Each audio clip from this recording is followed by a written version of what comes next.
Installez-vous, Madame Laval. Alors, je suis désolé, on n'a pas encore reçu la table pour Valide. Alors, qu'est-ce qui vous amène, mon petit?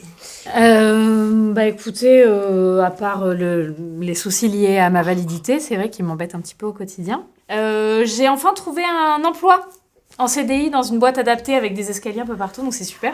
Et je viens vous voir parce que c'est vrai que cette stabilité, ça me permet d'envisager plus sereinement mon avenir. Voilà une bonne nouvelle. Et donc, j'aurais un petit conseil à vous demander. Oui.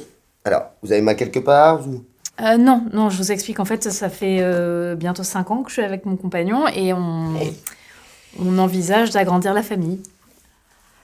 Alors, quand vous dites agrandir, vous pensez acquérir un animal de compagnie, c'est ça? Non, on voudrait un enfant. Un enfant. Vous voulez adopter? Non.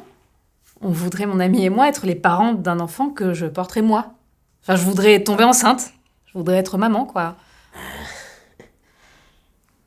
Ah oui, quand même. Là, oui. Ça vous paraît impossible? Impossible. Non. Dans l'absolu, rien n'est impossible, mais c'est compliqué. Votre mari est valide également, je crois. Hein. Oui, il est valide. Et vos parents? Valide. Des deux côtés. Je crois que j'ai un arrière-grand-père, peut-être, qui aurait été handicapé, enfin normal, comme vous. Accident de Landau 1915, je crois. Mais je sais rien de plus. Je sais que ses parents ont déshérité parce qu'il a épousé mon arrière-grand-mère qui était valide, mais c'est tout.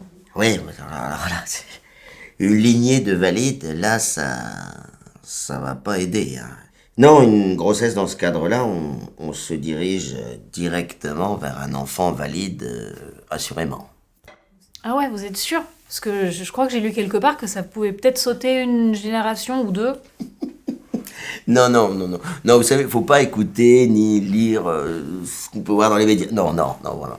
Fake news, tout ça. Là, ça n'arrive jamais, je peux vous l'assurer. Hein.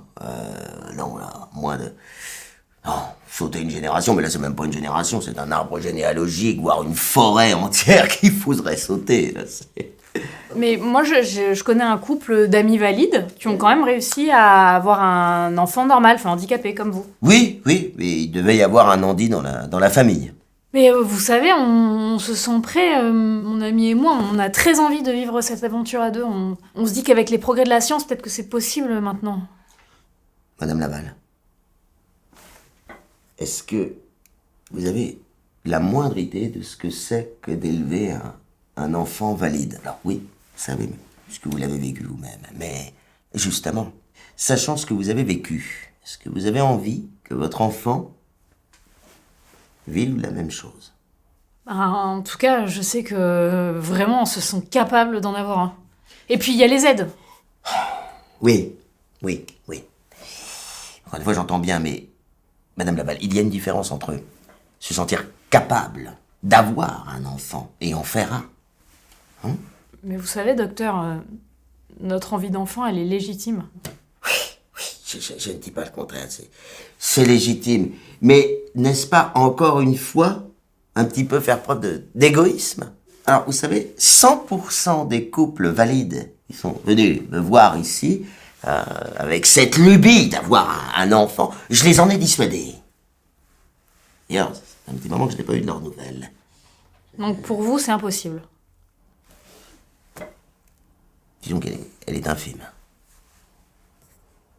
Vous êtes heureuse avec votre mari, n'est-ce pas? Oui. Bien alors. Pourquoi chercher compliqué? Pensez à ce que je vous ai dit tout à l'heure en début d'entretien. Hein? L'option d'avoir un animal de compagnie. Bonne idée, ça. Hein?